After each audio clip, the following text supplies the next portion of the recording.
मेरे को उदयलाल जी बहुत चिंता कर रहे थे कि लोग सुबह 9 बजे से आगे परेशान हैं। क्या आप परेशान हो गए क्या? रात को 12 बजे भी बैठना पड़े तो इस व्यवस्था परिवर्तन के लिए, इन मेलों से राजनीति भगाने के लिए आपको रात को 12 बजे 3 बजे भी खड़े रहना होगा, इंतजार करना होगा, तब जाके व्यवस्था परिवर्तन होगा।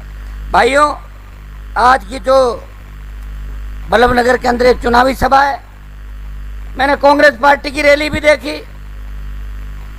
जहां सत्ता के बल पे और आधे से ज्यादा नरेगा के मजदूरों को लाके उन्होंने उस सभा को सफल बनाया। और भारतीय जनता पार्टी की सभा शायद इसी मैदान पे थी, उसमें 1500-2000 लोग थे। उदयलाल जी और हम कल ये अंदाज लगा रहे थे, मैंने कहा अगर मैदान अपने आप भर गया और मैदान के चारों तरफ अगर किसान के बेटे दिखे तो भारी वोटों से हम चुनाव जीतेंगे। और रैली भी 2 दिन के अंदर ही करी थी। 9 तारीख को शाम को ऐलान किया और 10 और 11 का समय बचा। सबसे बड़ा धन्यवाद मैं बल्लभनगर की जनता का ये भी दूंगा कि अपने अपने साधनों से 100-150 किलोमीटर दूर 36 कौम के लोग इस सभा को सफल बनाने के लिए आए। मैं इतना ही विश्वास आपको दिलाता हूं कि चुनाव चले जाएंगे, लेकिन चुनाव के बाद अगर राष्ट्रीय लोकतांत्रिक पार्टी के कार्यकर्ता की तरफ चाहे कांग्रेस देखे या भारतीय जनता पार्टी, मुझे घंटी कर देना, अपने आप सारा काम ठीक हो जाएगा। यह मैं विश्वास आपको दिलाता हूं। आपको डरने की जरूरत नहीं है भाइयों, मैं अकेला व्यक्ति हूं। अरे माता जी बैठो यार, 1 मिनट बैठो, बैठ 5 मिनट बैठो। भाइयों, अकेला व्यक्ति हूं। मैं और उदयलाल जी बीजेपी में थे। मैं भी एक जमाने के अंदर भारतीय जनता पार्टी का विधायक था। बीजेपी पार्टी के अंदर वसुंधरा की गुंडागर्दी को खत्म करने के लिए मैंने विधायक दल की बैठक में झगड़ा किया, मुझे पार्टी से बाहर निकाल दिया। लेकिन खींवसर की जनता ने 2013 में विधायक बना के निर्दलीय वापस राजस्थान की विधानसभा के अंदर भेजा और 13 से 18 तक इस प्रदेश के अंदर वसुंधरा के राज में, जब वसुंधरा की तूती बोला करती थी, तब बड़े बड़े कांग्रेस के नेता सरेंडर हो गए। अकेला हनुमान बेनीवाल राजस्थान को बचाने के लिए हुंकार भर रहा था। वो कह रहा था मेरे किसान भाइयों को बचाऊंगा, इनका पूरा कर्जा माफ कराऊंगा, मुफ्त बिजली मेरे किसानों को दिलाऊंगा, टोल मुक्त राजस्थान होगा, मजबूत लोकायुक्त होगा, 4 लाख खाली पद जो मेरे छोटे भाई बेरोजगारी की समस्या से तंग आके आत्महत्याएं कर रहे हैं, खाली पदों के चलते वो सड़कों पे बैठे लाठी गोली खाते हैं। खाली पद भरे जाए, संविदा कर्मियों को नियमित करे और मजबूत लोकायुक्त क्यों नियुक्ति हो। और उद्योग, चाहे चित्तौड़ की बात करें, चाहे उदयपुर की करें, बाड़मेर के तेल के कुएं या भिवाड़ी के जो कारखाने, वहाँ हमारे स्थानीय लोगों को रोजगार नहीं मिलता। कभी एक्सप्रेसवे के नाम से, कभी रेल लाइन को डबल करने के नाम पे किसानों की जमीनें तो अतिक्रमण कर रही है सरकारें, उपजाऊ जमीन पे ले रही है, कभी भारतमाला के नाम पे उपजाऊ जमीन ले रही है, लेकिन भाइयों किसानों को मुआवजा भी नहीं दिया जा रहा है। पंजाब, हरियाणा और दूसरी सरकारें जितना मुआवजा किसानों को देती है, राजस्थान की सरकार उसे 20% मुआवजा भी नहीं देती। उसमें मैं राजस्थान की सरकार पे ये आरोप लगाना चाहता हूँ कि अशोक गहलोत सिर्फ सरकार बचाने के लिए काम कर रहे हैं। पिछले 3 साल के अंदर राजस्थान के अंदर भयावह हालात इतने हो गए कि लोग अपनी छोटी बच्चों को स्कूल नहीं भेजते, छोटी बेटियां दरिंदगी का शिकार हो रही है। आए दिन अखबार का पन्ना पलटोगे, एक खबर बलात्कार की और बेटियों की दरिंदगी की मिलेगी। भाइयों, जो राजस्थान अपराध के अंदर 25वें नंबर पे था, वसुंधरा और गहलोत के गठबंधन ने पिछले 22 साल में अगर राजस्थान में कुछ किया तो अपराध बढ़ाया, बेरोजगारी बढ़ाई और राजस्थान को बदनाम कर दिया। एक भी भर्ती बिना पेपर लीक के नहीं हो रही है। सारी भर्तियां एग्जाम होने से पहले ही पेपर लीक हो जाता, बाजार के अंदर आ जाता है। चाहे सब इंस्पेक्टर का एग्जाम हो, चाहे जेएन का हो, चाहे पटवारी का हो, चाहे रीट का एग्जाम हो, पेपर पहले ही बाहर आ गया। अब एसओजी किस बात की जांच करेगी? एसओजी तो स्टेट की एजेंसी है। अगर कोई कांग्रेस का नेता इसमें इन्वॉल्व हुआ तो एसओजी कैसे गिरफ्तार करेगी उसको? मैं मांग करता हूं कि ये जितनी भर्तियां हुई है, जितने घोटाले हुए, इन सब की सीबीआई जांच हो, दिल्ली की सरकार जांच करे और इसके अंदर जितने भी दोषी लोग हैं वो सलाखों के पीछे जाए। हमारी राजस्थान एक जमाने के अंदर पर्यटन की दृष्टि से महत्वपूर्ण था। लोग राजस्थान के अंदर अपने बच्चों को पढ़ाने के लिए जयपुर लेके आते थे।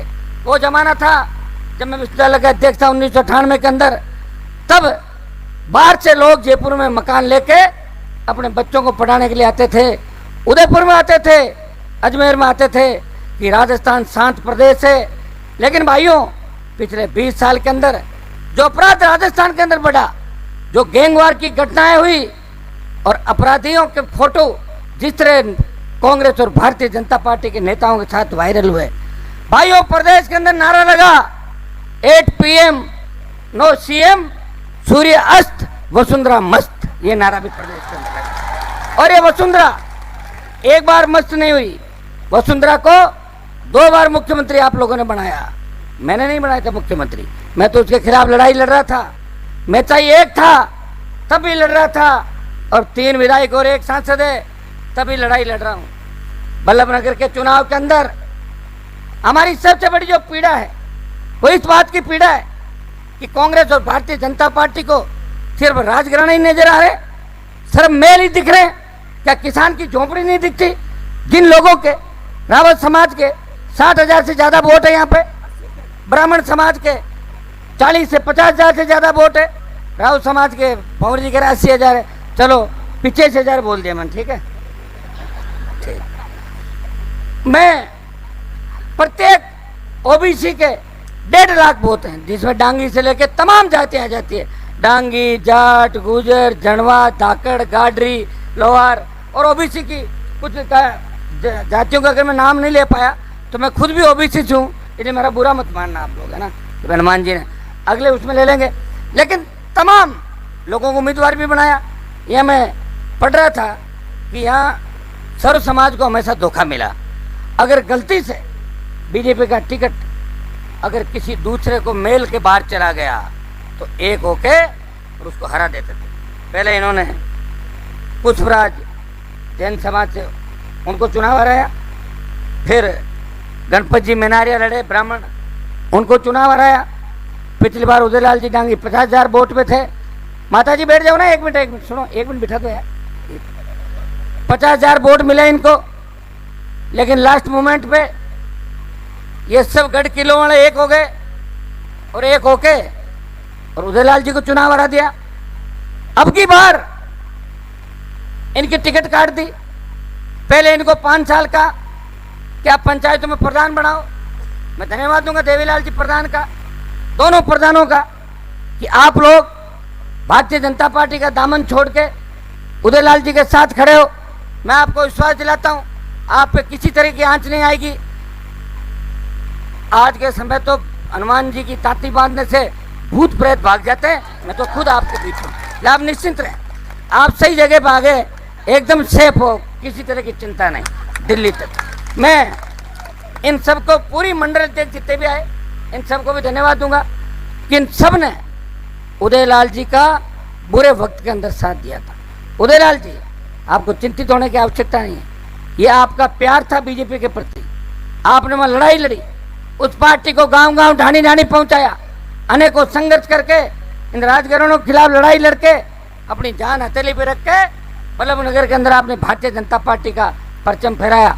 लेकिन आपको धोखा मिला, पार्टी के नेताओं ने धोखा दिया होगा, लेकिन बल्लभनगर की जनता उदयलाल डांगी को धोखा नहीं देगी, वो साथ रहेगी और दिल्ली तक संदेश देगी कि पैराशूट उम्मीदवार अगर उतारोगे उनको वैसे ही पैक करके भेज देंगे जैसे खींवसर और नागौर के अंदर हमेशा कांग्रेस भाजपा को पैक करके वापस भेजते हैं। ये काम बल्लभनगर के अंदर भी करना। मैं इतना विश्वास आपको दिलाता हूँ, भगवान ना करे अब कोई 23 से पहले उपचुनाव हो, क्योंकि हमें भी दिक्कत होती सब जगह चुनाव लड़ना पड़ता। चुनाव नहीं लड़ा पाए तो लोग कह रहे चुनाव नहीं लड़ा पाए, और लड़ा पाए तो इस तरह की बात करते हैं। कोई कह रहा आप अपनी पार्टी का परिचय कराना आए हो। मैंने कहा पार्टी का परिचय तो 18 के अंदर ही हो गया था, जब कपासन में 30,000 और आसीन में 45,000 से ज़्यादा वोट मिले थे। या कोई उम्मीदवार उतार के और मैं बीच में छोड़ के भाग जाऊं दूसरे नेताओं की तरह, ऐसा हनुमान बेनीवाल नहीं है। मैंने इनको ये वादा किया था कि उदयलाल जी आप चुनाव लड़ो, और बड़ी ताकतें दिल्ली जयपुर के अंदर, मैंने सारी बड़ी ताकतों को देश के अंदर देखा है। आदमी अगर मजबूत होता है बड़ी ताकतें पीछे हट जाती है, और अपने अंदर कमजोरी अगर होती है तो निश्चित रूप से किसी व्यक्ति का नुकसान भी हो सकता है। इस काजल की कोठरी के अंदर रहते हुए 20 साल में 3-4 राजस्थान के मुख्यमंत्रियों से लड़ा, हार्डकोर अपराधियों से लड़ा, गरीब किसान का बेटा हूँ, झोली भी नहीं फैलाई कभी, स्वाभिमानी इतना हूँ कि झोली लेके नहीं गया कि मेरी झोली में पैसा डाल दो। या कई लोग मांगते हैं ना, कई पार्टियों में मांगते हैं 2 किलो आटा दे दो, 3 किलो ये दे दो, हम धरना दे रहे हैं। ऐसा काम नहीं किया जीवन के अंदर, और करूँगा भी नहीं। मुझे पता है जिस दिन मुझे आवश्यकता पड़ेगी उस दिन धन की व्यवस्था भी राजस्थान की जनता करेगी। हनुमान बेनीवाला भी एक ही काम कर रहा है। धौलपुर से लेके बाड़मेर और गंगानगर से लेके उदयपुर, डूंगरपुर, बांसवाड़ा तक सब किसान के बेटों को संगठित करके दलित, शोषित, पीड़ित, SC, ST, OBC के मेरे छोटे भाइयों को न तो आरक्षण का पूरा हक मिल रहा है, न उन्हें छात्रवृत्तियाँ मिल रही है, न उन्हें पूरी नौकरियाँ मिल रही है। कहने कोई आरक्षण है, लेकिन आरक्षण को भी धीरे धीरे खाने की कोशिश की जा रही है। इसके लिए भी आने वाले समय के लिए आप संगठित हो जाओ। भाइयों, मैंने उदयलाल जी को प्रॉमिस किया कि चुनाव की पोलिंग जब 6 बजे हो जाएगी इस तारीख को 30 को, उसके बाद अगर आप कहोगे तो मैं उस दिन चला जाऊंगा, नहीं तो दूसरे दिन सुबह चला जाऊंगा। तब तक मेरी पूरी टीम, तीनों विधायक और कई विधायक बने बने, हमारे अनिल बारूपाड़ बैठे, नमस्ते करो खड़े होकर, जाइल से सेकंड नंबर रहते, बीजेपी को थर्ड धकेला था, 55,000 वोट लिए थे जाइल से। ऐसे बहुत से, इसी तरह में नाइक खड़े हो। ये अभी उपचुनाव सुजानगढ़ के अंदर, ये आपके भील और नाइक तो एक ही होते हैं ना, हाँ तो उधर नाइक लिख देते हैं, भील लिखते हैं। 33,000 वोट लिए थे।